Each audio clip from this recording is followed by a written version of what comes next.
আসসালামু আলাইকুম। কেমন আছেন সবাই? এ হচ্ছে আমাদের রাতের খাবারের সিরিয়াল। মানে রাতে খাবার নেওয়ার জন্য করে সিরিয়াল ধরতে হয়। তো আমরা সেদিন আসলে ছবি তুলতে গিয়েছিলাম। দুপুরে যাওয়ার কারণে ছবি তুলতে পারিনি। পরে সন্ধ্যার পরে যাওয়ার কথা ছিল। তো এরপর হচ্ছে আমরা সবাই খাবার সংগ্রহ করে আবার আমরা সবাই একসাথে রওনা দিই ছবি তুলে যাওয়ার জন্য। তো আমরা যারা ছিলাম তখন আমরা সবাই মিলে মোটামুটি রওনা দিলাম ছবি তুলতে যাওয়ার জন্য। সবাই হেঁটেই যাচ্ছি মোটামুটি একটু দৌড়ে। তো আমরা মোটামুটি এখন চলে আসছি প্রায় ছবি তোলার কাছাকাছি একেবারেই।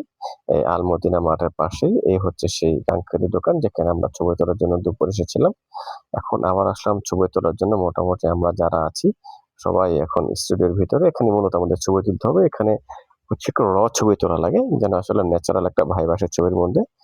তো এখানে দাঁড়িয়ে সবাই এক, এক করে ছবি তুললো। আমরা সবাই ছবি তুললাম। ছবি তুলে আমাদের কাছ থেকে টোটাল খরচ নেওয়া হয়েছিল ১৫ দিরহাম করে পার পারসন। তো এরপর ছবি তুলে আমরা সেটা গ্রুপে সেন্ড করে দিয়েছিলাম।